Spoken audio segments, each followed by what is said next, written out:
My question to you today is that as Indian industry comes out against the backdrop of the pandemic-infused disruption, as well as, strife and, of course, a lot of business stress, today we see the decomposition of what is classically the physical office. So you've got a distributed workforce which is equally digital in nature. So if you have human capital at one end, which is distributed and digital in its nature, how, in your experience, in your expertise, and in your visibility, do you see the convergence of human capital and technology coming in for organizations to be able to fashion a digital core that will propel them towards more resolute futures? Neeti, Wahi. Well, Arjun, I'll have to say, I think most of us present here today we've all lived it for a change now. So while this was something that we all spoke about earlier, through the last 1 year, I think every organization has actually gone through it. Everybody's lived it.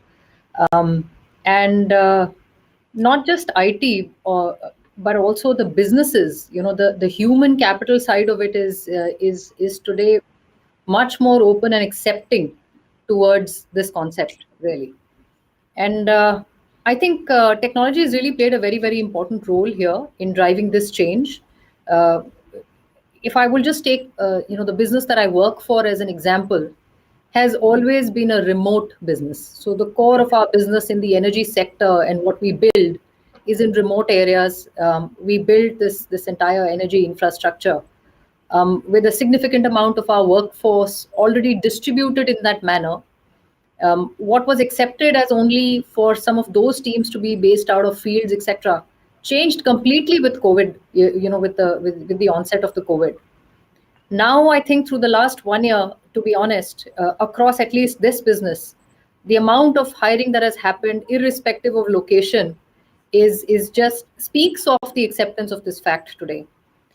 I think the entire technology industry has played such an important role in that, to the extent that not just the first challenge was around enabling people that came on board, but beyond that, how to make them productive and how to make sure they're working on the right things and they have the right accesses, etc., and making sure nothing stops.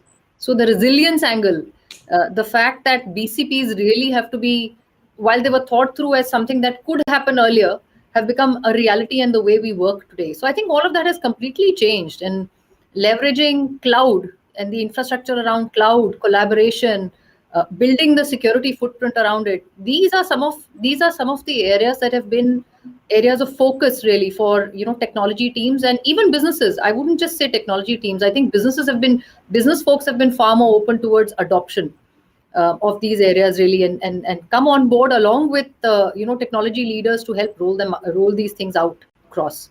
So one thing is about getting the tech platform. Second is about driving the change and the acceptance. While the acceptance itself was perhaps a little forcefully driven, but I think the openness towards the idea of not knowing where your best guy is sitting, or actually rather not being bothered about where your best guy is sitting, Indeed, and contributing, has been tremendous.